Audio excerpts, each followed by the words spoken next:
breathing meditations, exercise.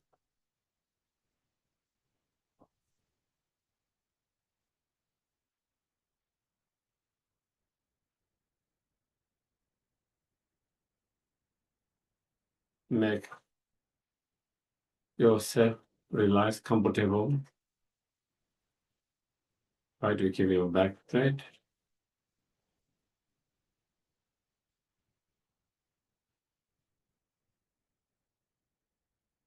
And keep your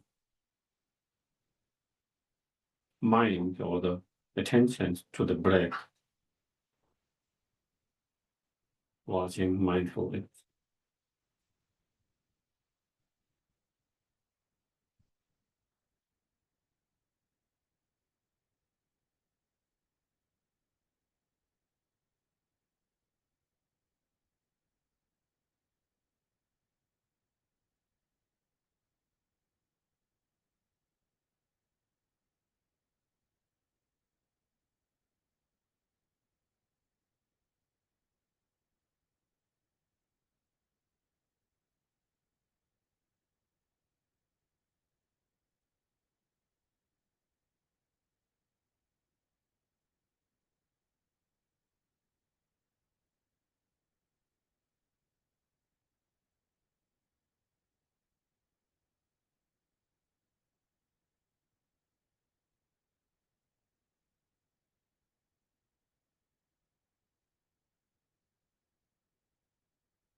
Once your mind is more settled down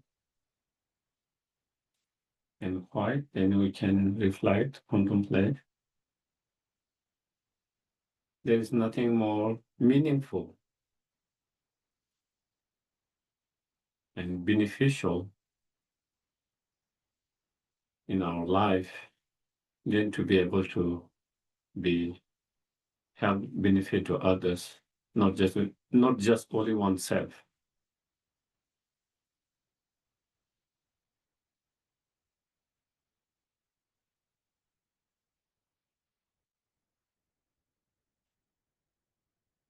And we will be able to help and benefit oneself and others more if we can reduce those bad feelings, negative feelings, such as anger, hatred, grudges, ill will feelings,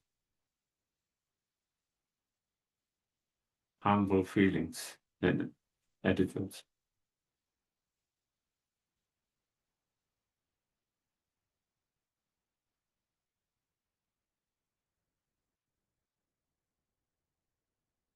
And we will be able to help ourselves and others better if we can develop the positive inner qualities or state of minds, such as patience mind, loving kindness, compassion, wisdom, and so forth.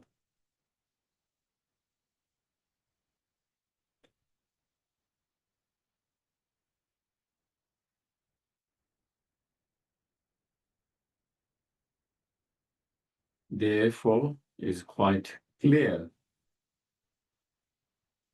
for our own happiness and to help for the happiness of others that we need to work with our mind to reduce those harmful thoughts, attitudes. and to develop those positive, beneficial attitude and mind or thoughts.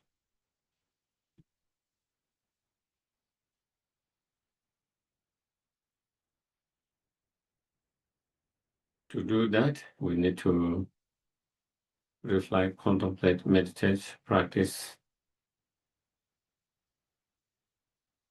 correctly, continuously.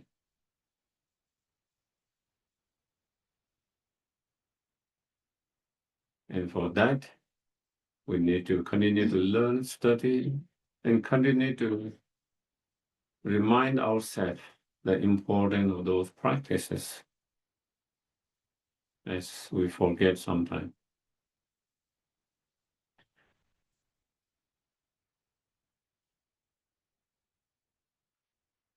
Therefore, I'm going to listen to the talk, not only listen, whatever I find helpful, beneficial, I will try to integrate and implement as much as possible.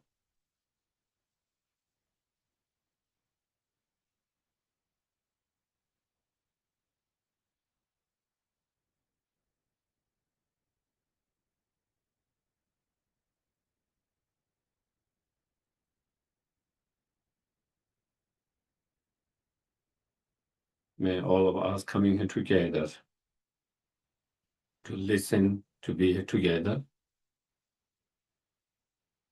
May all of them become cause and conditions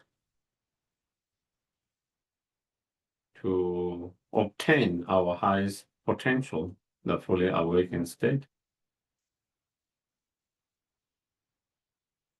So we can be a greatest help, benefit to each and every sentient being.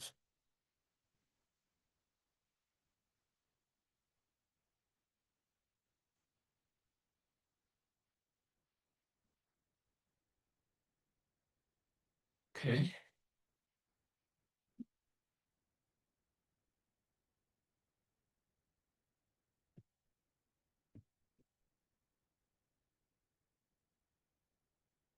Praise to Shakyamuni Buddha 3 times in English.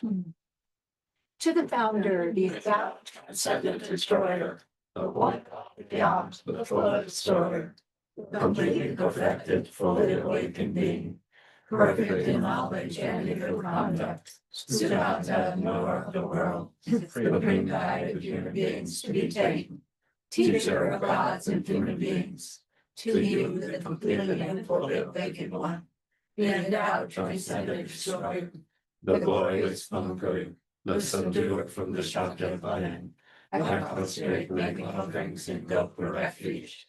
To the founder, the endowed, transcendent destroyer, the one God beyond, the blood destroyer, the completely perfected, fully awakened being, perfect in knowledge and in good conduct, Siddhartha, knower of the world, supreme guide of human beings to be tamed, teacher of gods and human beings, to you, the completely and fully awakened one, the endowed, transcendent destroyer, the glorious conqueror, the subduer from the Shakya land, I prostrate, make offerings and go for refuge.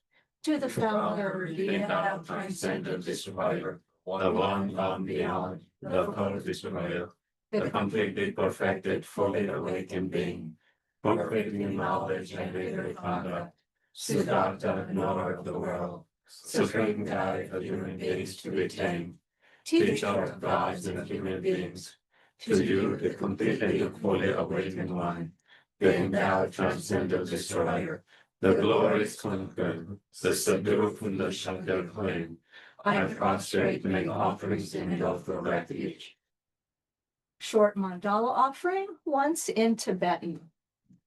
Sajipo.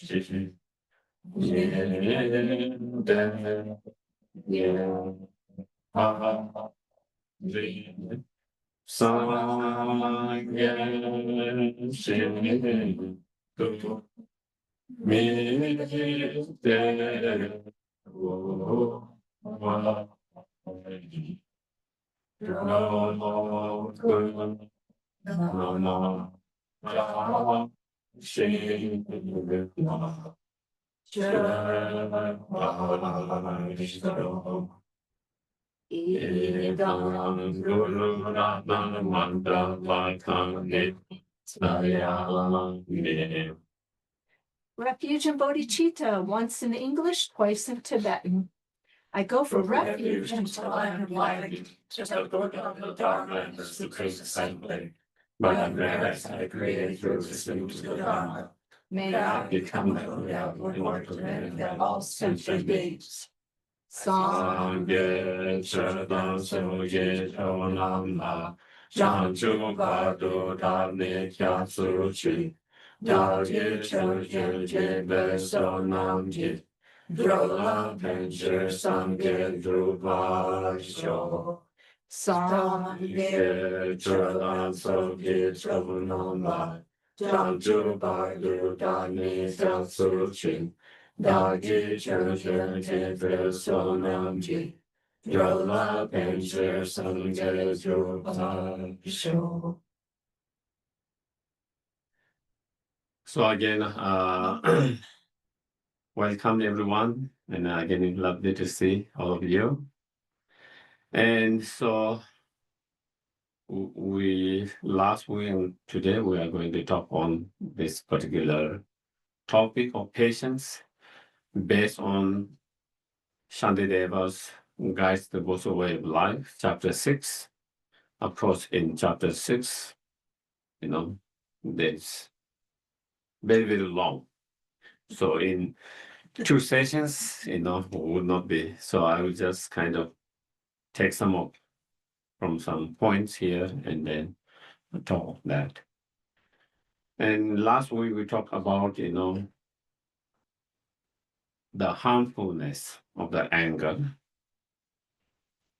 understanding that through meditation, through our own experience, reflecting, contemplating on that, and also meditating, contemplating, and understanding how opposite mind of that anger, the patient mind, that's the opposite of that patient mind, how it is so beneficial and helpful for our own well-being, happiness, as well as for the well-being and happiness of others, for temporary mental peace, happiness, as well as for ultimate, happiness through the practice of patience, and by perfecting, completing, then we progress on the both sort of path, bhumis, eventually to achieve fully enlightened states.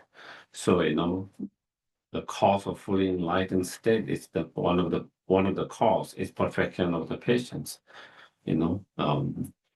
and so again, those practices, so meditating, contemplating, through that meditating contemplation, then we develop strong sense of determinations that I will not allow myself to be influenced or overtaken by the anger, no matter how difficult it might be.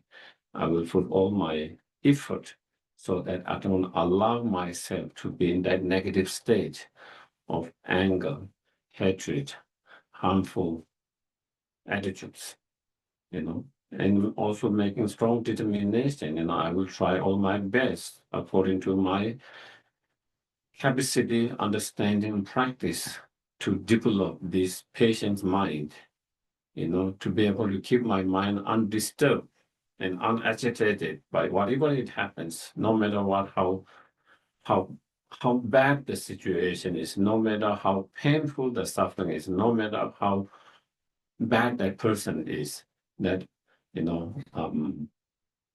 will try to practice this undisturbed patient's mind, regardless of what. So through that message, we develop a strong determination, and then we try to apply every practice of meditations to be able to do that, sometimes making, maybe even, commitments. His own Dalai Lama shared stories. Um, he have given Kalachara initiation many times, and then in India, Bodh Gaya one time. One of the audience Tibetan, in those initiation, he came to he had an audience with His Holiness, with many other people, getting the blessings after. And so he made a promise to His Holiness that he will not allow himself to get angry, that. And after 2 or 3 years, His Holiness saw him and he asked him, how successful you have been. And he said, he has been quite successful. He still gets upset and angry sometimes, but that it wasn't so strong, and he doesn't get so often as he used to get. And because he made that promise and he worked very hard to do that. When you work so hard to do that, you can make improvement, and so that is why, as Shantideva says here, even in these chapters, he says, there is nothing that do not become easy if you have familiarized it with that. If you keep on doing again and again and again, whatever, familiarized with that, something it seems impossible and difficult at the very beginning, at the end, after time, it becomes so easy. And same with practice and patience. At the moment, it feels like very difficult to be patient. It seems like very difficult to have compassion for someone, someone who is very mean, cruel, unkind. Maybe we might have many examples in our mind now.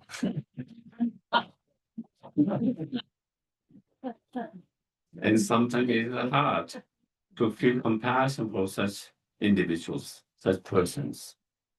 And you feel, there's no way I can feel compassion. But again, if we keep on working on that, even though it's very difficult at the very beginning to feel compassion, but if you keep on working with your mind, then eventually you can feel compassion even for such persons. It's possible. It's all about training the mind. Through training the mind, making it,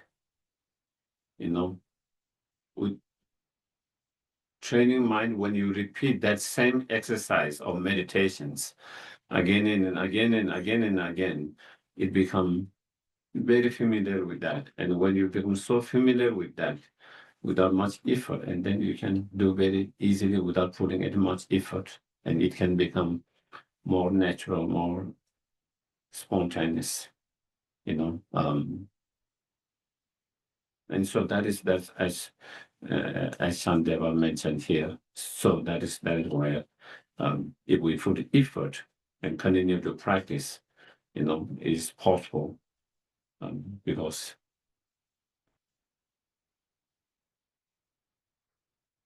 the qualities, one of the natural quality of our mind is that it can change, it can transform. The mind is not something permanent that it cannot change. It's impermanent and it can be changed. And there's that, and therefore, so that was some of the things that we kind of discussed last week in going through some of the verses from the Shantideva, even though I didn't read the verses itself, but taking the essence. And as we said, one of the things that he mentions, if we can stop the fuel that give the fuel to that anger, we can stop the anger, hatred, mind. There is just like in a fire, if there's no more wood or the grass that give the fuel for the fire, then the fire will extinguish, fire will die.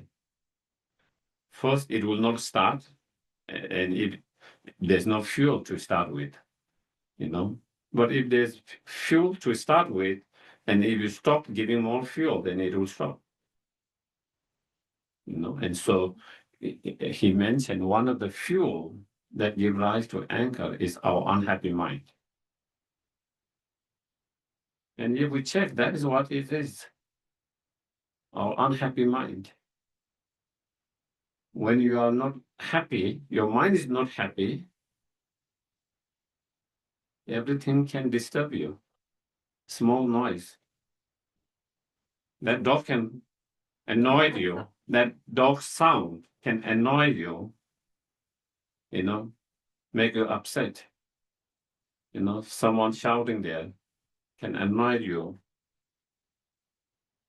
upset and angry. Now I think, Tara, you are making me annoyed. You are making me annoyed because my mind is disturbed, unhappy. But Just give it an example, but he's not here just being. Okay, I can do that. Bad timing, Sarah. Yeah, bad timing. So I was saying, your unhappy mind is the fuel to annoying, impatience, anger, hatred, that can be. When you are happy, you can handle things much easy without being so disturbed, agitated. Dog, barks, and you can just let it go. Oh, it's a dog barking. Nothing serious. But when your mind is not happy, why is that dog barking? Why is that owner didn't taught well, train well? So your mind started to get annoyed and angry, thinking whether towards the dog or owner, or the owner must have treated badly, or owner didn't train him well, or all these things comes. Why? Because it barked, but it's not just a bark. Your mind is in not good state. Your mind was disturbed. Your mind is not happy state. So therefore, even small things can annoy you. Someone shut the door a little bit loud, you can be annoyed and upset with that. Oh, that person is no considerations. How come that is not considered? How come that all this? But when your mind is happy, you can just think, just let it go without being disturbed, annoyed, upset, angry. So we can see with our own mind how much your state of mind, whether your mind is happy state or whether your mind is unhappy state, how that can affect, whether the anger to arise due to certain situation or not arising, So that is where Shantideva mentioned. So therefore, he said, we try to practice no matter what difficult the situation is, no matter how painful the situation and experience, or no matter how difficult it is, we always learn to keep our mind peaceful, happy, no matter what. Learning to do that. And it is possible. It's not something impossible. Again, as he said, if you train, you can possible. And that is one of the Lojong practices. Mind training, Lojong practice is one of the method to do that, how, no matter how challenging, how difficult, how painful, whatever, you learn to see something positive in that. By seeing something positive in that, then you learn to be happy with that and not being unhappy and disturbed. When you see only negative in that, in that experience, in that situation, in that circumstances, in that persons. If you see only negative, nothing positive, then it's very hard not to get disturbed. It's hard not to get disturbed. It's hard not to be angry, and is hard not your mind not be unhappy. But when you are through training your mind, when you learn to transform it by seeing something positive and by changing your perception, by seeing something positive in that, then you can keep your mind not as unhappy, undisturbed. And then if your mind is not so that, then it doesn't give rise to anger and hatred, less. So, and then one of the ways how he described, one of the words he said is, if there's some problems, okay, if there's some problems,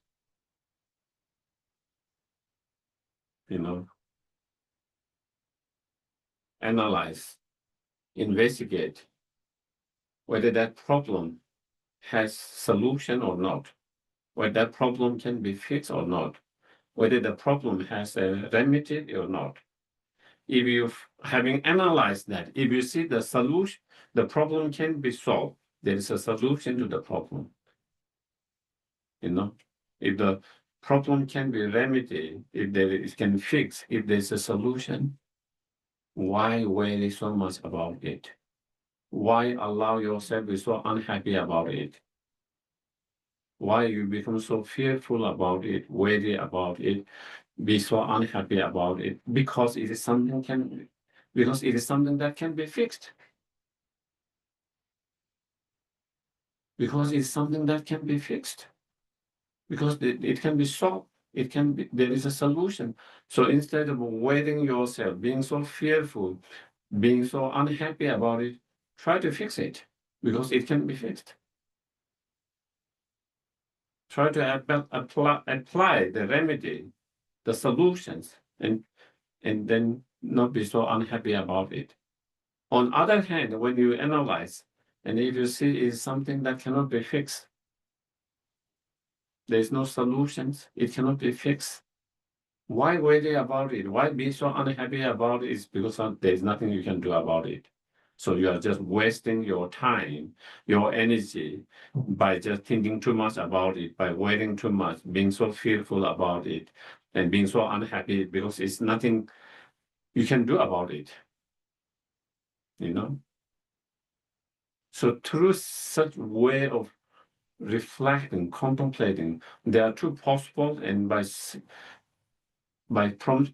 analyze from both possible, and then trying to see, there's no reason to get unhappy, and therefore try to remain your mind happy. Keep your mind happy. If you keep your mind happy, then you stop the fuel to get angry, upset. But when our mind get unhappy, and that is then there is the fuel. That fuel can give rise to then anger and so forth. So that is one way is to stop the fuel. Okay, by trying to keep our mind happy. And I think that is someone like many practitioners, even like someone like His Dalai Lama, even though what he has seen, gone through with the Tibet issues, the pain, the sufferings that Tibetans went through, he went through, continue to go through. Things are not getting better, getting worse and worse in situation in Tibet. Normally, your mind will be so disturbed, unhappy about that, what is happening, But again, because someone like him and other practitioners, they apply this practice, it doesn't allow them, they are concerned about it, they have compassion, concern, and they try to do whatever they can to kind of, solve the problem as much as possible in according to their capacity, but they don't allow their minds to be so unhappy about it, and thereby not allow their mind to get upset and angry towards that. Instead, they develop patience mind and compassion mind, and because of practice, and that one of those practice, as His Holiness, yeah, mentions and shared, he from one perspective is very sad what happened, all these destructions, all the pain, but then he doesn't focus all on that, all the destruction. He also focus on the positive side because of that, So he said, because of what happened, therefore, the knowledge, the wisdom that Tibetan people has been holding, now they are able to share to the rest of the world. Which, if that situation didn't happen, maybe they might have been closed themselves like in the past, and they might not be able to have shared that incredible knowledge and wisdom that they have, preserved for so many centuries. Now they are able to share to the rest of the world, and more people are aware and learning about those knowledge, about those wisdoms. So when you look from that perspective, again, there's this pain, suffering, destruction. At the same time, it also brings another opportunity for better, bigger rest of the world, And he also says about even in his own life, he also tried to stay positive in that way. He said, if I was in Tibet, probably a lot of positive changes that he brought, not only the rest of even within the Tibetan societies. Maybe he might not have been able to do that, all these positive changes he was able to bring, He said because he was forced to be refugees, live, and therefore, he understands, like instead of being he's the greatest leader on the top, he saw he experienced from very down, from the very bottom, what it is like to be no one, refugees, So those experiences helped him a lot, he says, also because that he was able to see so many different kind of peoples, different cultures, different spiritual paths, able to have connections, interactions, and through all of that, it helped in his personal growth on a spiritual level as a person. So when he see that one side, there's great loss and pain, but another side, that is what give him those. So he focused on that. And when you focus on that positive, because of that, what positive things happen, you don't get your mind is not so unhappy, and no, your mind is so upset and angry. With us, what happens, we only focus on the negative things that happen. It's for us, we cannot see and focus on the positive, also the positive and so that is where then it is hard for us to not get upset and angry and disturbed, so anyway, so that is, yeah.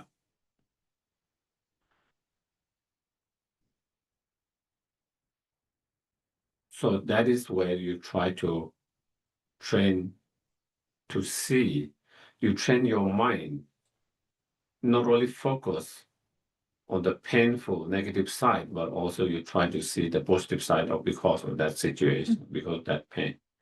And Shantideva also mentioned here too. And through that, then we learn to be patient with the pain, suffering, challenges, difficulties. That by seeing pain are not always necessarily bad. Suffering are not always necessarily bad. Obstacles are not always necessarily bad. Obstacle can be good, sometimes positive. Pain can be good sometimes. You know, failure can be good. And when you see there can be positive, good, then you don't have strong aversion to that. You don't have strong dislike to that. If you don't have strong aversion, dislike to that, then when you encounter them, you wouldn't be so unhappy about it. And then it wouldn't lead you to be so upset and angry with that. And so, as Shantideva explained, there are so many different ways of meditating, looking at that, how the suffering, the obstacles, failures, all of that can be beneficial and helpful, especially from spiritual point of view, by seeing because of our own failure, because we have experienced failure, because we have experienced pain, suffering, because we have experienced obstacle, whatever those obstacles might be, pain, suffering, that might be failure, that what we will, from one point of view, if we really reflect, then because of that, then we will understand other people who are going through similar experience, what it is like to be in that failure state, what it is like to have that kind of obstacles, what it is like to have that kind of pain and suffering, what it is like to go in that kind of state. And because of your own understanding, based on your own experience, you can understand others' pain better. You can feel others' pain better. And that allow you to have empathy towards others. That allow you to have more compassion on those people. So then it helps to develop more empathy, more compassion. So what helped you to have that empathy and that compassion is because you could see and feel others' pain and suffering. And you are able to feel it and see others' pain because you went through yourself. Otherwise, you might think, maybe they might be going through pain, but maybe not. Maybe they are just exaggerating, They are being dramatic, what do you call Dramatic. dramatic, you might feel they are just trying to be more dramatic. Maybe, they are just exaggerating or they are making up more than what is because you have not experienced that, what it is to be that. But once you have gone through that, you understand they are not trying to be dramatic. They are not trying to exaggerate. You know what they are going through and you can feel for them. So that helped you to open your mind for more empathy, more suffering, more compassion. A lot of people, when they have not gone through pain themselves, they have less empathy and compassion for other people. Because they don't understand. They don't understand and feel that pain and suffering because they have not gone themselves. But someone who have gone through that, they can see, they can feel better.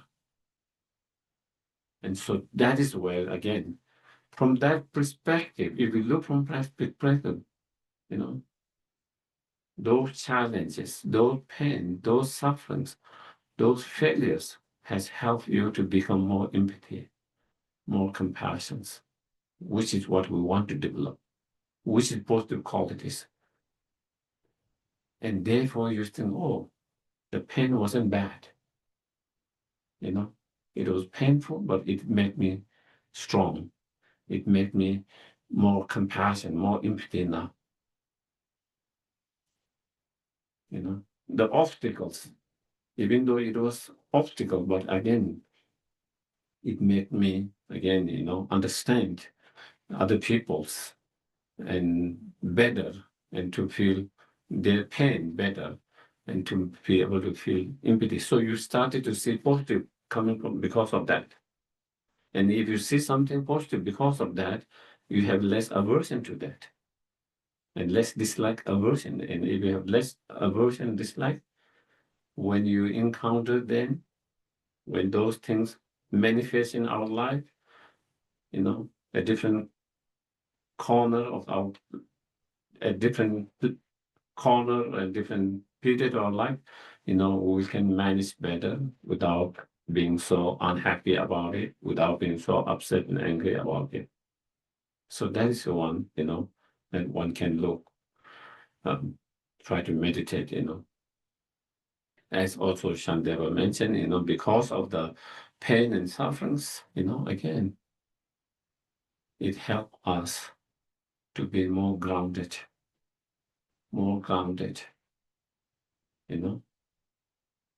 failures, obstacles, pain, sufferings make someone more grounded.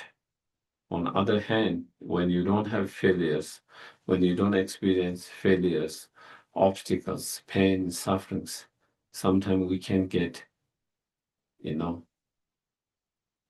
this, the attitude of,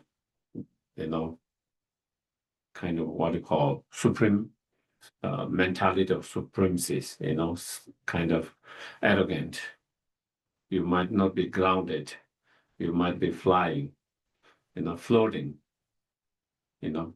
which is also not good for your own personal growth as a person. Also, is not good for how you behave to others. When you are more grounded, when you are more humble, when you are more humility, is good quality for you, as well as with that quality, you will treat others better. Whereas when you have this sense of arrogance, you will treat others worse. You will treat them bad. Not only you treat them badly because of your arrogance, also it makes you stand badly among the societies, or everyone's, whether they say in your face or not, they will say, this person, very arrogant persons. I don't like that. You don't feel like being around that energy, And so again, it makes people dislike you. It makes people distant from you, it makes people distrust you. It makes people not wanting to be close to you, So in that way, then it hurts and harms you. And then also because of your arrogance, you treat others worse, And so again, so what makes you more humble and in humility and grounded is because of that kind of obstacle, because that kind of failure, because of that kind of pain and suffering that we went through, Before you are floating and suddenly you experience one big obstacles, or suddenly before you have all success and you think you are untouchable, you feel like that anything you touch becomes a gold. Because you have been so successful, everything that you have done. So you started to feel, anything I touch is gold. Suddenly you have one of those fall and you begin to realize everything I touch doesn't become gold.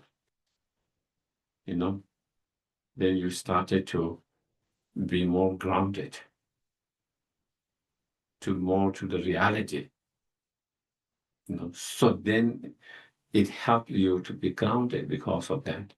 And so again, so when we look from that kind of, and also as Shantideva said, because of suffering and obstacles and all of that pain, that we can develop sense of, pure renunciations, otherwise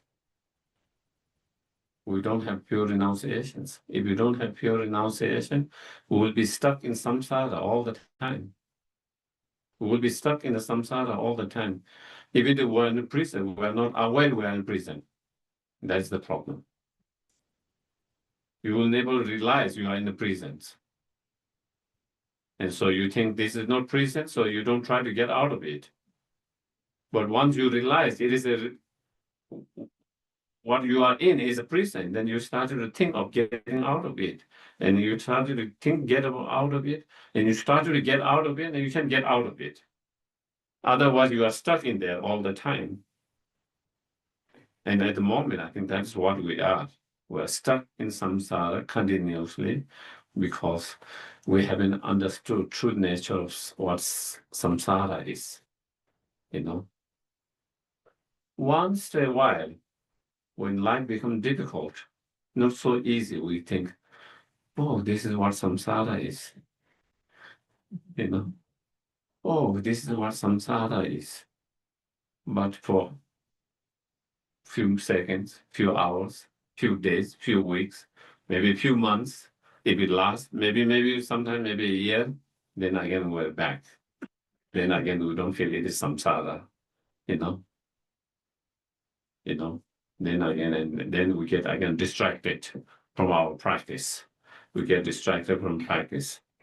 And then when suffering, something happens in our life, then again, it brings us closer to the Dharma, bring us closer to the practice, make our practice more serious, more stronger.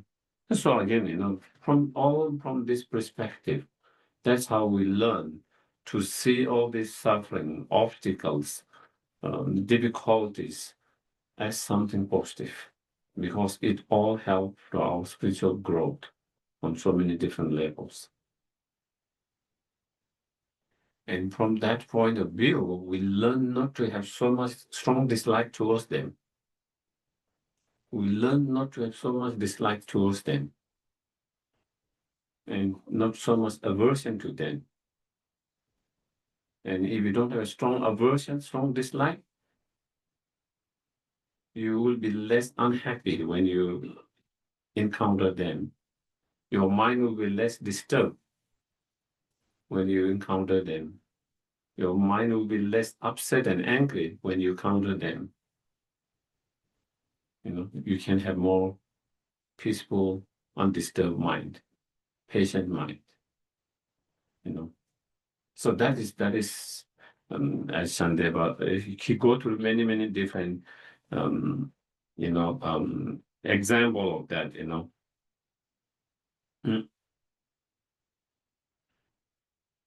And then trying to see in that way,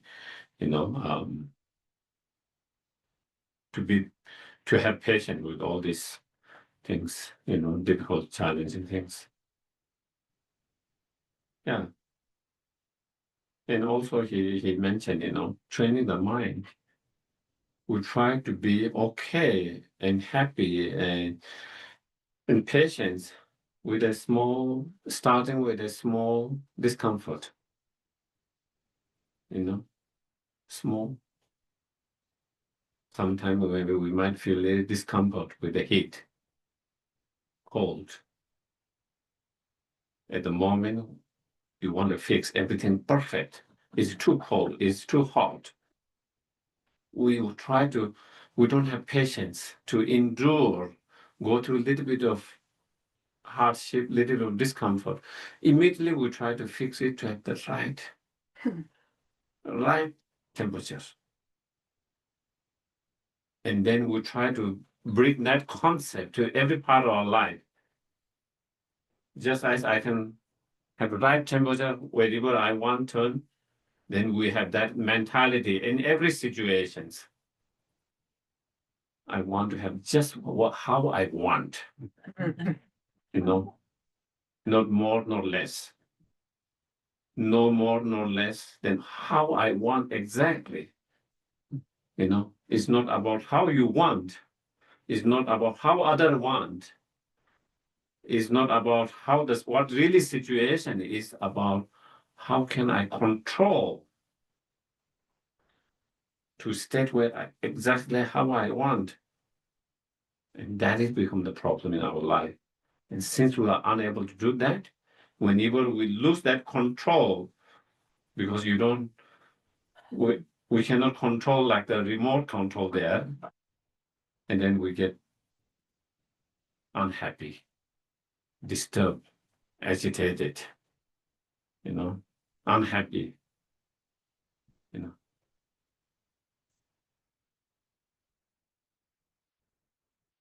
And we feel like, we should be able to have that control, just as I have control in my room with the temperature. You feel like I should have control over my life and everything's, And so here, the advice Shantideva give is when you're training your mind to develop patience, patient mind. He said, at the very beginning, we train with something more easier, something more easy. And something more easy, it's, trying to be okay, and endure a little bit of small discomfort, such as, cold is not exactly, is a little bit cold than I would expect or I would like, but being okay with that, learning to be okay with that, learning to be happy with that. And same can be with the heat. The heat might be a little bit more than what I would expect, maybe 80 is the most comfortable for me. Now is 85, or maybe 81, 82. This is slightly discomfort, slightly discomfort. It could be any minute, slightly discomfort because it's a little bit too dry than what I expect, or it's a little bit too humid than what I wanted. So all those different things, And those we can learn to be okay and happy with that without being unhappy. Because it is such a small, it's not such a big deal. It's a discomfort. There's no doubt. There's a little bit of discomfort, but it is something manageable. It's not something unbearable. So we learn to be patient with that, being okay with that. Not only being okay with that, being happy with that.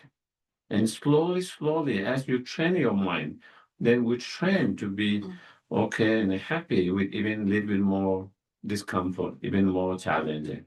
And slowly, slowly, as your mind get trained, used in that way, then even some of the most difficult that we think at the moment, one of the most painful, most difficult, more challenging, which your mind has trained such that you don't feel that so much challenging, and you can reach that point,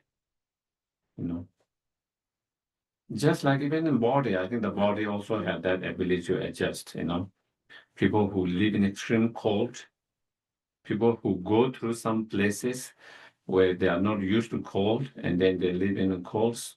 At the very beginning, their body will, the body react, they cannot, and slowly they climatize with that. And slowly their body started to feel not as cold. Their body get adjusted to it. It's because of humidity. The body adjusts to that, whether it's a heat, either it's a cold, Isn't that the cases? Someone who is not used to it, it will be extreme cold. But someone who is so used to it, it's just a cold, depending on your body. And someone who have lived in such a humid places, that humid is not so unbearable for them. Their body is used to it. Someone who have not lived in a humid, even half or even 1/4 of that humid can be very unbearable, too humid. And same with dryness, everything. So we can see, our body get adjust, to the conditions slowly. And when your body get adjust to it slowly, something which seems unbearable at the very beginning seems, is begin to feel your body begin to feel not so unbearable, able to bear it without feeling so pain or so discomfort. Not only our body has that ability, our mind has that ability. Our mind is even more bigger ability to adjust.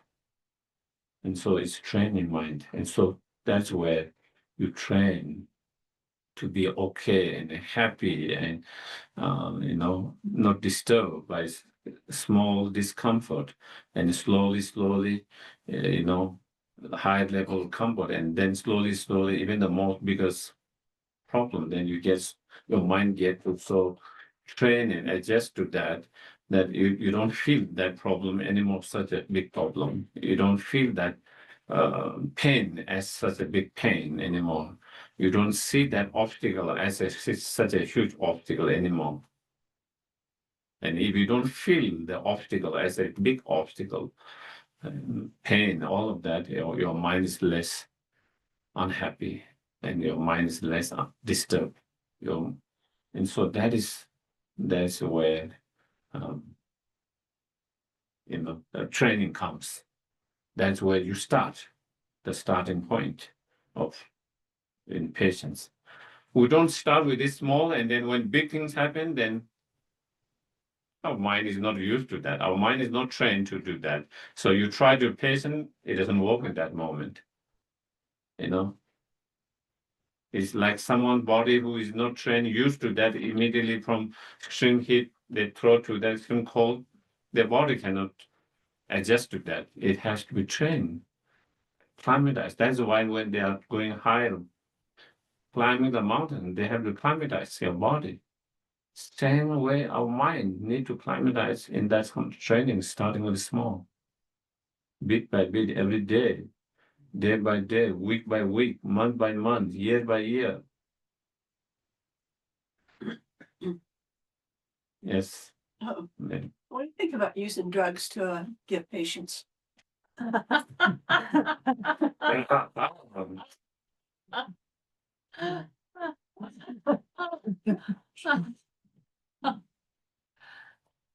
Temporary solutions. Definitely temporarily. Of course, it depends. Again, as I said, we don't want to. Shantideva doesn't say, Buddha doesn't say that you should try to. If you cannot really, it is so unbearable that you still continue to kind of experience it without. If there is some other solution to reduce the pain, that you don't. But if you train your mind and then you reach a certain point where you don't need those painkillers, still you can handle it, then that's better. That's better. Like the practitioner, like even one of our teachers, Lama Lundu, he had a cancer and at the very end of his life, one nurse, specialized nurse in dealing with cancer and dying, that she had that her job for 30 years from New Zealand, and she was a student of Lama Lundu, and so she came from New Zealand to take care of him in his last 2 years, and she said she had never seen any other patients like the endurance that Lama Lundu had, because he didn't want to have morphine so much, because he wanted to have clarity of his mind, because that morphine can make your mind kind of dull. And for him, the clarity of the mind was important. So he didn't want, but she was very surprised how he had been able to deal with the pain without that morphine, or very small amount of morphine, because of his case and what it is. So again, but Lama Lundu have certain practice or certain way to deal with that without becoming so painful that you have to, without that you cannot kind of, it becomes so unbearable, you cannot function, so become that so painful. So again, I think, those through the practice that probably he has reached the point where he didn't need so much of those painkillers, and still he can manage the pain without being unbearable in that. And so that again, that is of course. So if someone is not being, because we are not trained and we are unable to handle the pain because it's so intense, it's so unbearable, and because of your mind getting disturbed, then definitely it's better to take those painkillers, and to reduce the pain. But if someone has the ability to deal with their mind, we don't need to depend on those drugs. And so it depends on the individuals, their practice, how strong their practice, whether they can deal with that or not, and if you can deal with that, you don't have to use this, is better. Have you heard the story about this great lama who needed an operation in a Western hospital? And they laid him down on the table and they forgot to give him painkiller. But he was okay. He did not need it. Did you ever hear of that? Mm-hmm.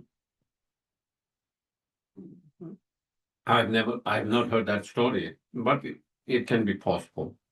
It can be possible, certain, a lot of time, in the old times, all over the world, they did have all this surgery without all these painkillers,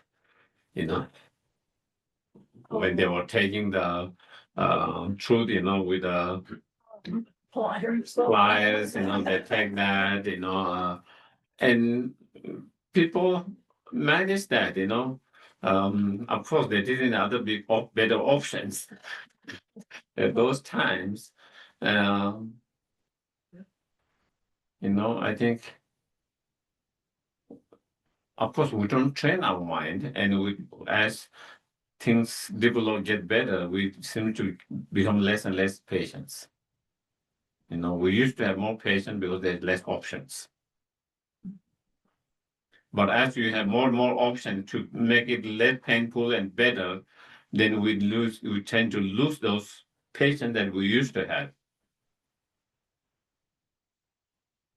I was talking with one of the Tibetan who live in Australia, and she was saying, how she noticed she was becoming impatient, and her level of patience, where she used to be much patient when she was living in India and Nepal, where there is constant dog bark whole night. Not one dog bark in the whole street. There are so many dogs on the street, and they fight among themselves. If they see something, they start to bark. So sometimes constantly you hear dog barking. And she could still be patient. She could sleep and not bother all that. But after coming to Australia, when so quiet all the time, and one dog bark one time in the middle of night, it disturbed her mind. And she noticed how, and so again, but of course, these are done by natural, but like if you train your mind, then, any situation you can be able to, just like she was able to be patient with that without disturbing her mind in India and Nepal, she could have been any part of the world with that. But since that wasn't like training the mind through meditations, so then when the situation changed, then your reaction changes, But if someone had trained their mind to really develop true patience through training the mind, then that will not be the cases, So anyway, so that is what I wanted to make a point, is that we have the ability to have the patient even in those situations if we train the mind, And I think that was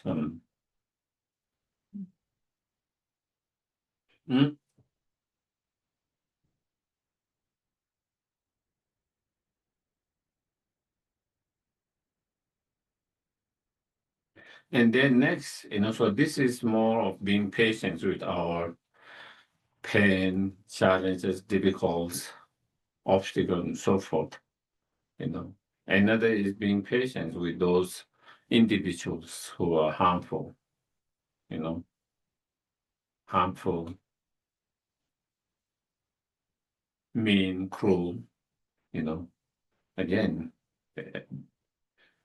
Shantideva, he explained, if we with such person, individual, we should learn to be patient. We should learn to have compassion.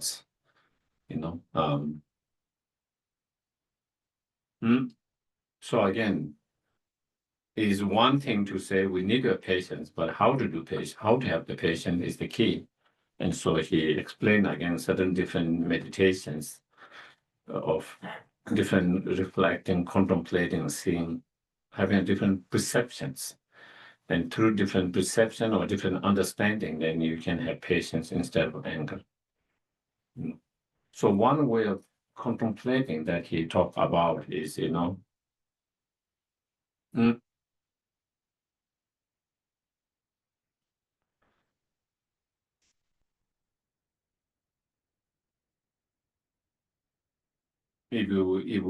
okay, maybe that one, maybe I touch later.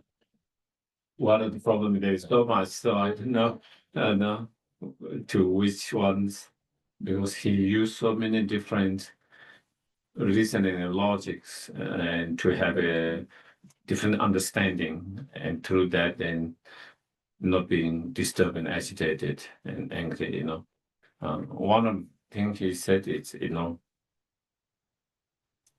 if someone is harmful, hurtful, with their cruelty, and if they're harming, hurting someone, whether it's physically or verbally,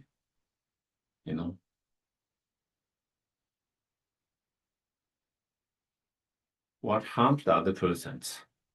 If someone is harming someone else, they might be harming someone else physically or verbally. Okay. If they are harming someone physically, they might be using, let's say, weapons.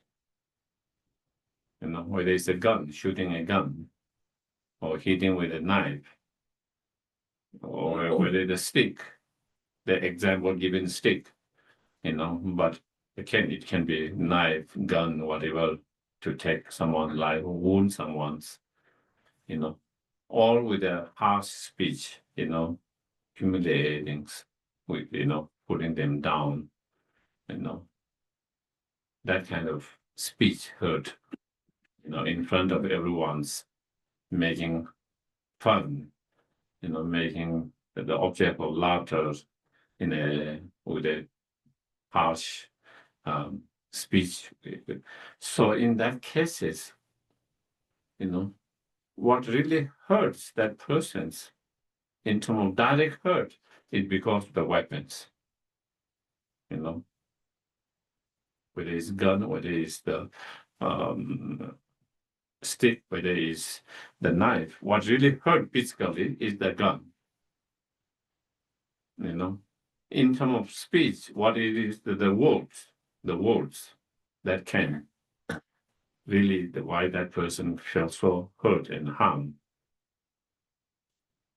But do we get to the angry and upset to the gun, the stick, the knife? We don't get angry to that. To whom do we get angry to? To the person who used that weapons to hurt, don't we? We don't get upset to the word itself. We get upset to the person who is using that harsh words to humiliate or hurt someone with that kind of harsh. Why is that? In terms of direct hurt, is the speech and the weapons, not the persons. But when we get upset, we get to the person, not to the weapon itself or the speech itself, the word itself. Why? Because we think the word didn't come from nowhere. It came from that person's mouth. The weapon didn't come from sky. That person's used the weapons to hurt. So because we feel there is someone behind that words and the weapons using that. That's why we get upset to the persons. Even though in terms of direct hurt, it is getting from the. And then he said, if that's the cases, there's something else behind that person who make that person to act that way. The persons with no control. There's something that's controlling the persons. And that is their delusions. That's their delusions. So therefore, if we are getting upset to the very source who is controlling that, then you should get upset with that person's delusion, not the person itself. The person can be acting that way in harmful, either because overwhelmed by anger, hatred, because they have no control over the anger and hatred in that moment, or because they have been overwhelmed by ignorance, or because they have been overwhelmed by jealousy, or because they are overwhelmed by greediness, due to one of those ignorance, due to one of those afflictive emotions. That's why they are behaving that way, why they are acting that way. If they don't have that delusions, if someone's acting out of hatred because they couldn't control their anger and hatred, if they don't have that, they would not act that way. If someone is acting that harmfully because of their greediness, if they don't have greediness, they will not do that. If someone is behaving that way because they cannot control their ignorance, if they have no ignorance, they wouldn't do that. So therefore, the person is reacting or responding in such harmful way, whether through speech, whether it's through physically, or whether it's emotionally, because they have been overwhelmed and controlled by one of those afflictive emotions. So you should, he said, instead of getting upset and angry, you should feel compassion for that person, because that person had no control. That person had no control. Something else is controlling that person. The remote controller of that person is their own afflictive emotions. The person cannot have, they don't have control of their afflictive emotions. That's why it is. If we can really understand, if we really deeply understand, then we can really feel compassion instead of anger. At the moment, sometimes we feel that they have control, but they're not controlling, isn't it? That is how we feel. They really don't have control. Just look at ourselves. Just look at ourselves. We have heard the Dharma. We have been studying Dharma for how many years? We have been trying to practice the Dharma for how many years? And none of us want to be angry. But do we find a time when we're upset, angry? Absolutely. Is it because you have control and still you got angry and upset? No. In that moment, things happen, and then you have no control, and the anger become overpower. In that moment, we lose our mind. In that moment, then sometimes we say things that are not helpful, kind. In that moment, sometimes we show expression which is not kind, compassion. In that moment, we have this kind of negative thoughts. And all this, not because you want to have all this thought, not because you want to hurt someone that way with your speech, your action, behavior. So if you don't want that, why did you act that way? Because you didn't have control. You didn't have control. If that is the case for us, imagine someone who doesn't know Dharma, who doesn't know anger. Anger is bad. Who have never heard anger is bad. Sometimes maybe they think anger is good. That's what they learn. Anger is that something protect you. Anger is, that protect you. You need to have anger. You need to be strong. To be strong, you need anger, hatred, all this. Someone who grow up in that kind of environment, whether, And then imagine for such people, and who doesn't know any technique, any meditation, any practice, how to deal with those emotions, who doesn't have any clue about that.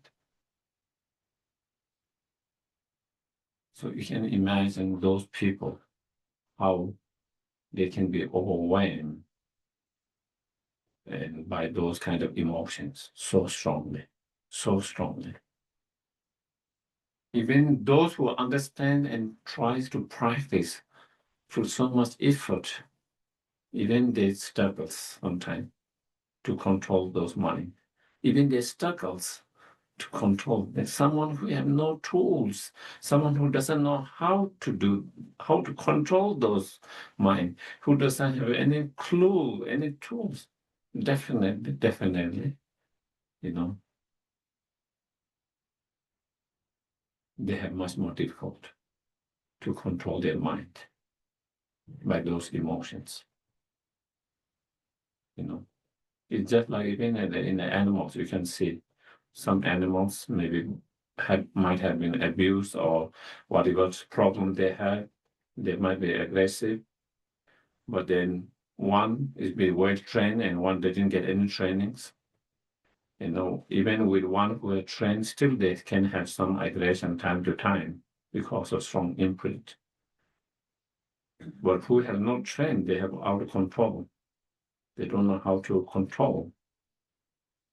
And same in human beings, even those who know about all of this, how bad the anger is, how harmful it is, and who have learned the technique meditations, and who have even not learned, who have tried to put those techniques, who have tried to meditate with a lot of effort over the years, even they struggle sometimes. So you can just imagine those others who doesn't have that access and that. And when you have so much that kind of negative emotions, you know, anger or hatred, you know, greediness, ignorance due to whatever different conditions, immediate conditions, upgrowing conditions from the past, whatever it might be, how much suffering they might be going through, how much pain they might be going through. Sometimes I think we cannot really feel the pain. That is the thing, you know. If we can feel the pain, no matter how horrible, whether it's an animal, whether it's a person, no matter how horrible it is, you can still feel for them. You will not definitely agree with their such horrible behavior and actions. Definitely, you will not agree with that. You will not allow them to do such a harmful behavior and action. You will take every actions to stop such harmful behavior and actions. You will take, but you will not have such a harmful feelings, you know, anger, hatred, bad feeling, wishing them pain, sufferings, you know. Instead, you will feel compassion for them. Instead, you wish, you know, they can find peace. You wish, you know, they can find peace in their heart, in their mind, you know, something good, you know, in that way. So that is and again, as Shantideva said, if you really give enough time to reflect, contemplate, and really go deep on deeper level, not just superficial, deeper level, then one can start to feel maybe compassion instead of anger, even for such. And again, I've mentioned many times in the past what really patience means. We have to. Patience doesn't mean allowing that person to continue their harmful actions. Patience is state of mind. Okay. Patience is that you don't get upset and angry with that person. You don't have this kind of harsh feeling for that person. While you don't have harsh feeling and anger and hatred at the same time, since it's harmful, it's harming so many beings, Others, you will try to take every actions to stop that. So you can be patient, at the same time you can take actions to stop such harmful behavior. Okay, so that shouldn't be, it shouldn't be contradictions. Sometimes people cannot make those distinguish, and then they think being patient means allowing them to continue to do whatever harmful action they're doing and not taking any actions to stop that. We are talking patience means state of mind. Okay, patience mind means that you don't have any kind of harsh feeling, anger, hatred, and any negative harsh feeling towards that person. But since that person's actions are harmful, you take every action to stop that harmful actions. That is the key. Yeah. Okay. And then Shantideva will go through many other reasons how we don't have control over. If we have control over that, nobody want to be suffering, and we wouldn't be suffering at all. Nobody will suffering because nobody wants suffering. And so, even though nobody wants suffering, we are still suffering. Why? Because there's no control over the cause of the sufferings. Everyone wants happiness, but why we don't have happiness? Because we don't have control, fully control at this point, so because we don't have not created the cause. So again, from that perspective, again, to understand how we don't, at the moment, how ordinary beings do not have really full control over their mind. And since they don't have full control of their mind, so then they can be overwhelmed by those negative emotions. And by being overwhelmed by one of those negative emotions, and then that's when they act in a harmful way, And so from that perspective also, by contemplating, meditating, and again, not getting upset, angry, but instead, maybe even compassions. So that is, and also he used another, he says, if we suffer, due to whatever conditions, it's not only one side. There are many causes and conditions that lead to that painful experience. That person's actions is only one of the conditions. Is not that person's actions is not only the condition why we suffer. Only one of the condition is due to our karmic conditions, is due to that person's actions, is due to our state of mind, is due to many other causes and conditions that come together to create that kind of energy conditions that we suffer. So when that person's actions are only one of the conditions, how can we get upset with just that? When there are so many other conditions, some condition coming from our own side. From that understanding, then again, we learn by understanding that is not being fair, to direct all the anger towards only one condition when there are so many, tens and hundreds of conditions play a role in leading to that experience, painful experiences. And so then we direct all our energies towards one conditions and then get upset with that, blaming that for everything. When that is only one of the conditions among so many conditions that came together to create that painful experience. Again, if we really check it, if we analyze, absolutely makes sense and true. Yes, Sarah. Well, as I understand it, we've all had hundreds, maybe thousands of past lives. Mm-hmm. And given the fact that life is suffering, we've all suffered enormous consequences of our actions. Why are so many of us still without compassion? We should have learned from all of these hundreds and thousands of past lives. Why aren't we more compassionate as human beings? because we try not to learn, and we don't learn, even in this life, even in this life, when we have been exposed to the Dharma, when we know the Dharma, when we have heard so much the importance of the compassions, the importance of compassion, why we need to have compassion. And then again, we don't put enough effort to really try to develop that compassion. So imagine when all your past life, when you don't have access to the Dharma about this, let's say when you come to animals, the other beings, you don't have access to those teachings. Even as a human beings, even when they access, even in this lifetime, how many people have access to the real Dharma?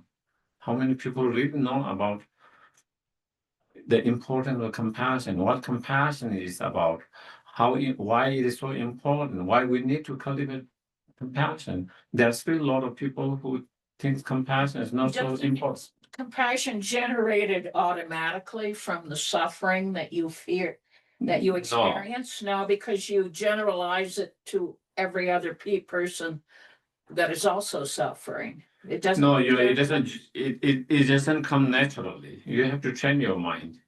It doesn't come naturally. If it comes just without training, if it comes training, then that is what you make as the point. But if we don't train, it doesn't. We might have, let's say, we might have what I call, and some teachers say, emotional compassions, which is not rooted in wisdom and training. When you see someone very suffering there in pain, you can feel compassion for some moment. After that, maybe you forget. You might have that compassion for some moment because you see the pain so much there. You might feel compassion there. That is not from training, because you see the pain so unbearable. Not only human beings, even the animal can see sometimes that. You can see sometimes even another animal dying, and then they were distressed by that. So the sense of compassion, seeing that someone is suffering, someone died, they feel distressed, and they try to, trying to bring them up, trying to do different things, because they can feel that, So that is nothing to do with training. Those compassions, the emotional compassion comes and goes, and you feel those are unstable. It comes and goes, Some people who are very compassionate in their lives at the very beginning, and that kind of compassion, and later they become totally opposite of that, totally kind of no emotion, no feelings. So that is what it is. But here, when the Buddha explained about cultivating a true compassion, that is based on training. So then that is based on understanding wisdom, that everyone wants to be happy and they do not want suffering, but they are sufferings. Well, I think there's an example I have often wondered about that illustrates just this point that you made. And that is, the Jews are being very cruel to the Palestinians. And I could never understand that, considering the fact that the Jews have been badly mistreated for generations, for hundreds of years, but yet they can't generalize their own suffering to the suffering that the Palestinians are going through. I can't grasp that. Well, if we don't train our mind, we have strong selfish attitude, self-centeredness. And it's all about preserving yourself. Preserving yourself is more important than others. And so when you feel that they are the obstacle for your preservations, then you act that way. It's just it is almost like survival, As long as they don't feel they are danger to themselves, they will not attack the others. But once they feel they are danger to them, then they will start attacking that. You can see in the animal realms, we see in human realms. As long as I feel I'm not in danger, it's easy to not have that kind of angers, hatred. But when I feel that my survival is in danger, I'm in the dangers from that person or that community, whatever, whether it's based on true or not, but that's how I feel it. Because of my selfish attitude, self-centeredness, my own preservations or protecting myself become more important. And that overwhelm the compassions. And so I think that is why, and that is why in the training to have true compassion and Boshisattva mind, that is where we train to reduce the selfish attitude, self-centeredness. That's why we try very hard in part of practice to have less selfish attitude, self-centeredness. Because as long as we have strong selfish attitude, self-centeredness, we will feel okay and feel compassion and forgiveness, patience, as long as I don't feel I'm in the dangers. But the moment I feel I'm in the dangers, then you cannot feel compassion, regardless of how much they're suffering or not. You can't see their pain. You can't see their suffering because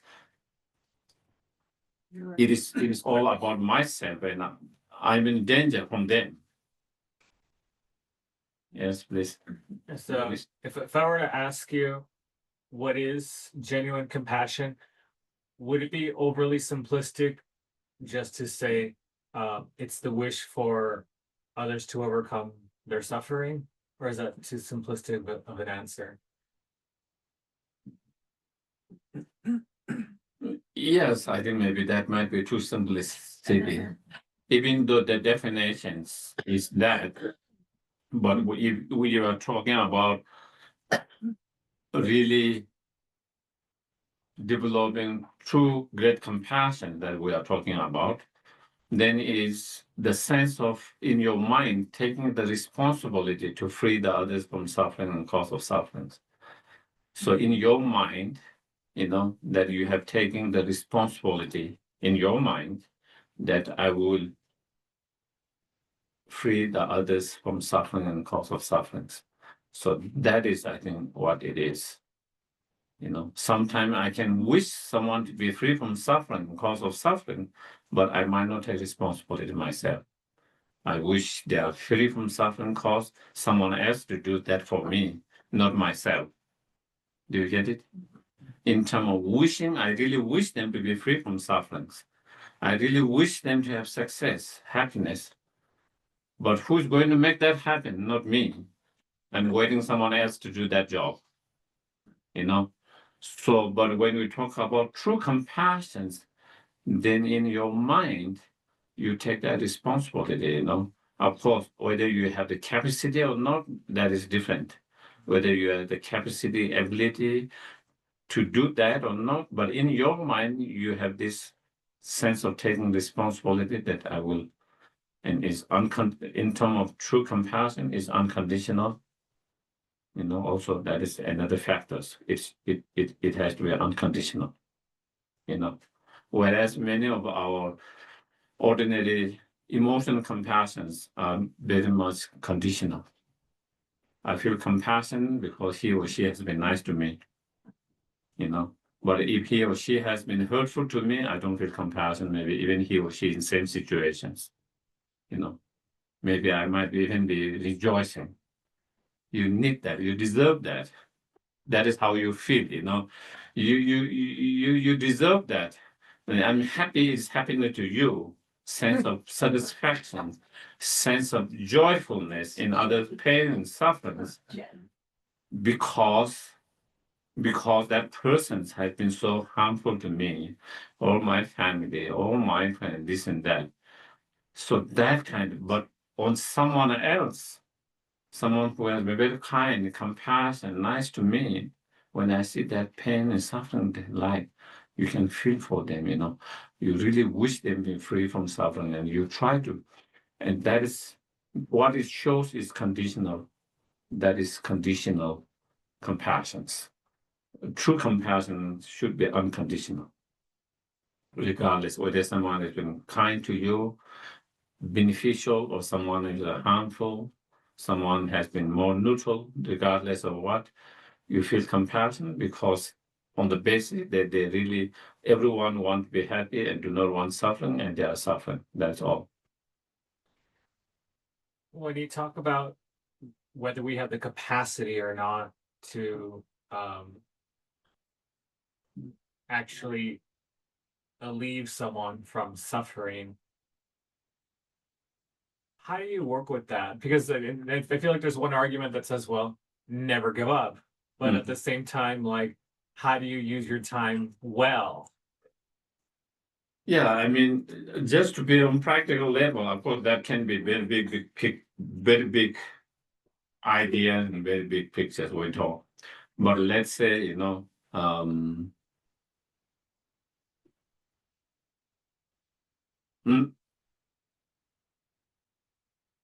yourself had nothing, Let's say you yourself are homeless and you don't have anything. And then someone needs a help. You can feel compassion, you can take responsibility, help that person from their pain of starvations, not having shelters, not having others' cares. But in reality, practical level, you don't have the resource to do that. So that would be one example. It could be another condition, situations, where someone needs, real medical help, like on the road, maybe someone's, whether it's human beings, whether it's animals, and you don't have those expertises, you don't have those medicine, those tips, and maybe there's no, it's in some cases you can kind of pick up, take to the hospital and treatment, but in some cases you might not even have that options.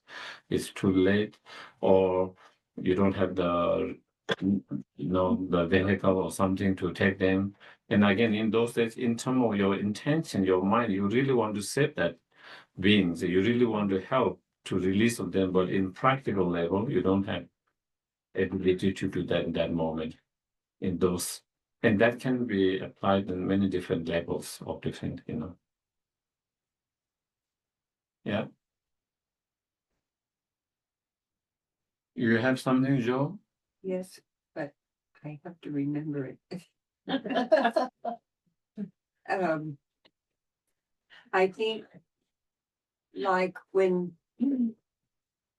you have had somebody be harsh to you or to your friends, and you feel angst toward that person. So where do you start interrupting that? You can't just say, oh, I've got to remember I'm going to be thinking compassion for that guy. Or is that a way to handle that? Or how do you handle that in a constructive way that's honest?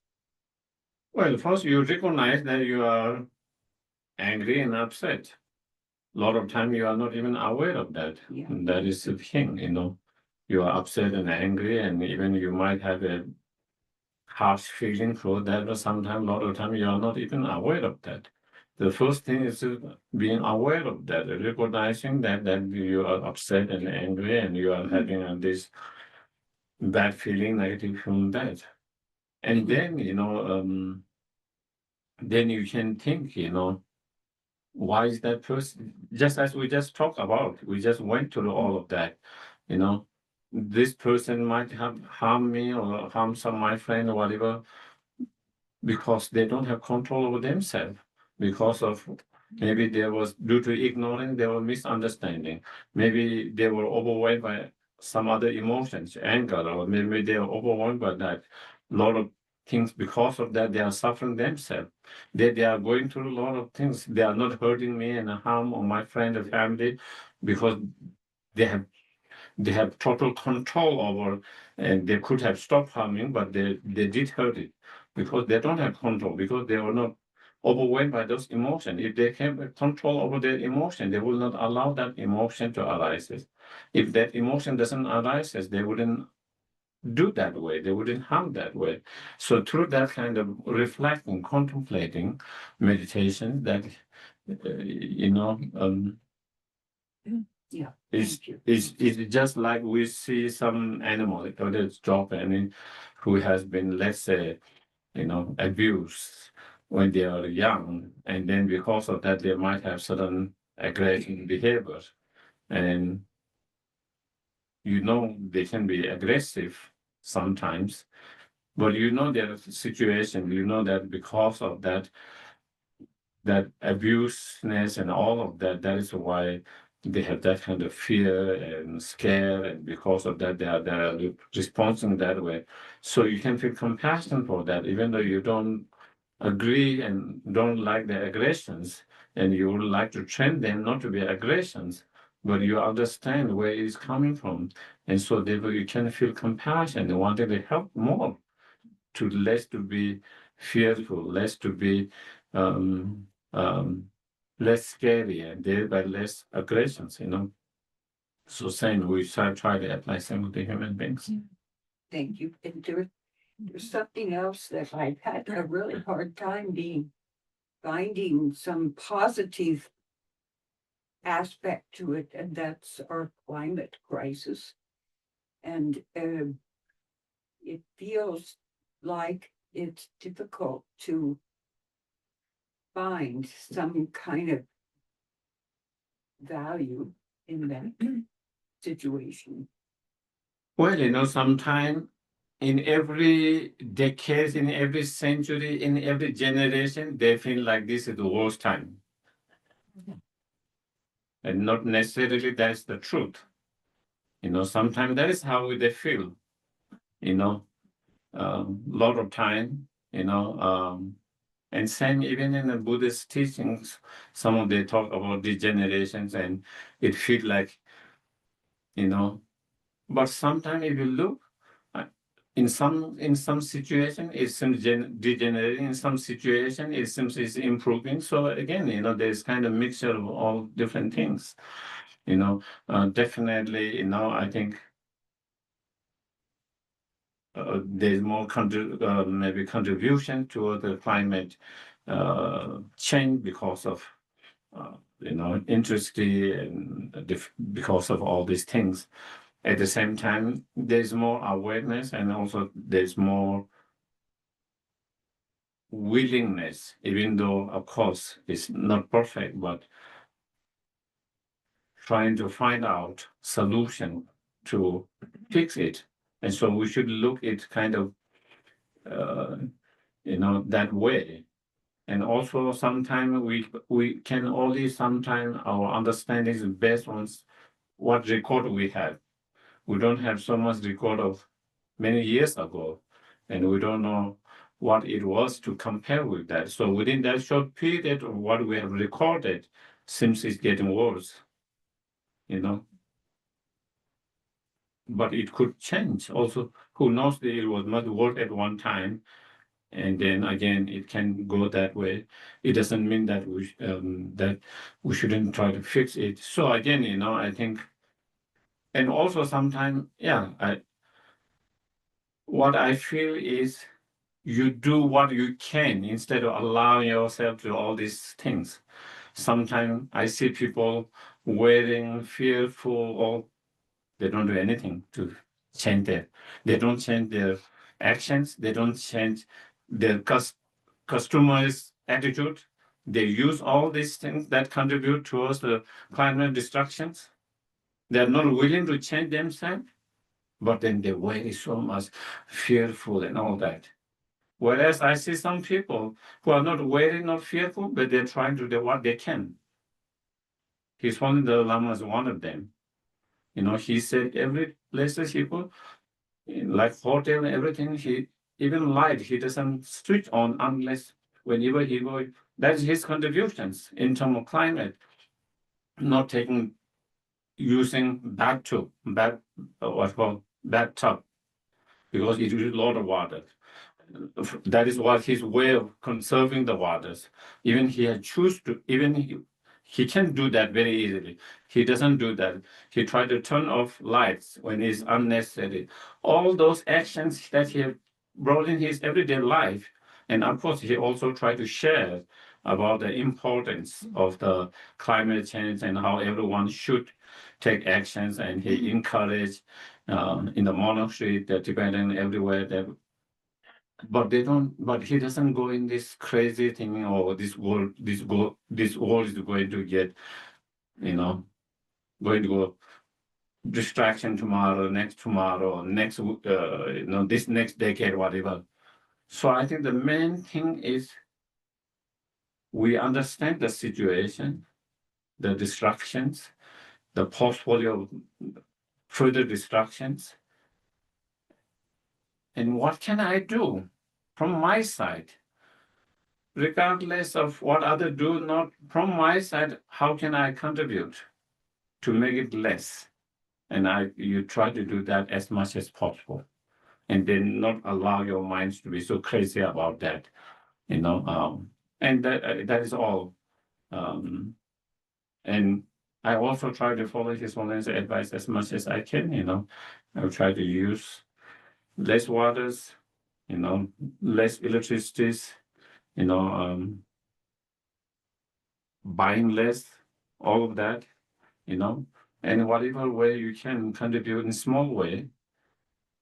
And I can think about it and be fearful, wary. It doesn't change the reality, what is happening, But what can change is if I take my action small, in a very small way, my contribution small way.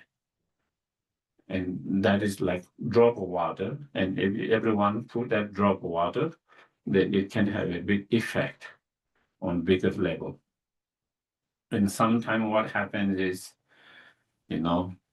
we get upset and angry. It's all these politicians, policy makers, this and that, big corporation, all this, and we get upset and angry, all of that. But what am I doing from my side to reduce that? And how can I contribute from my side instead of waiting for all others to change, which might not happen. The policymaker, they might not make any change in their policy, might not, but what can I do from my side, even if it's a small way? And I think that is what matters instead. Yeah. Okay. Dedications. Thank you. Yeah. Thank you. Thank you. We dedicate the merit created by listening to this teaching to all sentient beings. We dedicate for the health and long life of all our precious teachers. We dedicate for all those experiencing obstacles, specifically Diane L., Britt, Mary Jo, Rob Newton, Jana, Matt, Christopher, Ellen Archuleta, Ron Windsor, Wyatt, Raquel, Kennedy, Ethan, Rafi, Jose, Chanti, Ella, Les, Robin, and Dog Rio, Alyssa. We dedicate for all those experiencing illness, Rob N., Andy L., Joe W., Mary G., Sarah, Dana, Joanne Lutz, Bill, Patty, Jill, Jane, Rolf, Felipe, Sadie, Suzanne, Emily, Deanne, and Jane the dog. We dedicate for all those who have died in the last 49 days or who are dying, specifically Ed Satterfield, Robert Redford, Charlie Kirk, Mice the squirrel, Dorothy, Lucky the dog, Contessa the dog, David Elliott, Tyler Dowis, Ernesto, Astrid, Larry Ward, Jane Goodall, Daisy the dog, Emma Blackthorn, Bailey Simmons, Greta Simmons, Diane Keaton, Suzanne Stomberg, Christine Gardner, Shelby Campbell, Bradley Campbell, Luna the dog, the pack rat, Joe Maestas, and Michelle Archuleta. Could you please add Yes? to the death a chipmunk, and to the obstacle and also illness, Taran, Taran, a period for his last name. Okay, Thank you. got it. All right. Dedication prayers. We can do in English.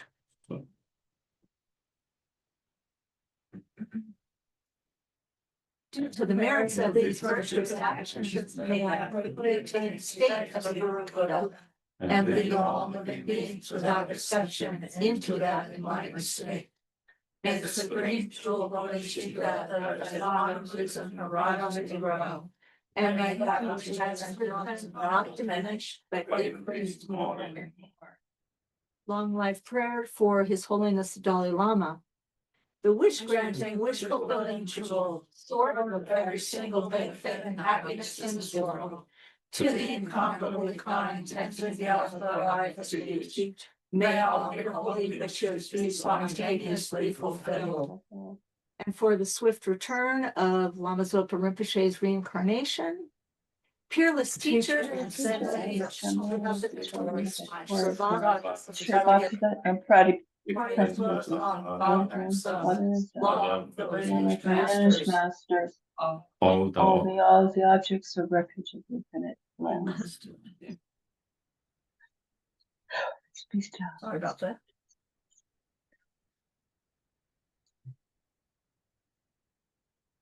Why is it not sharing?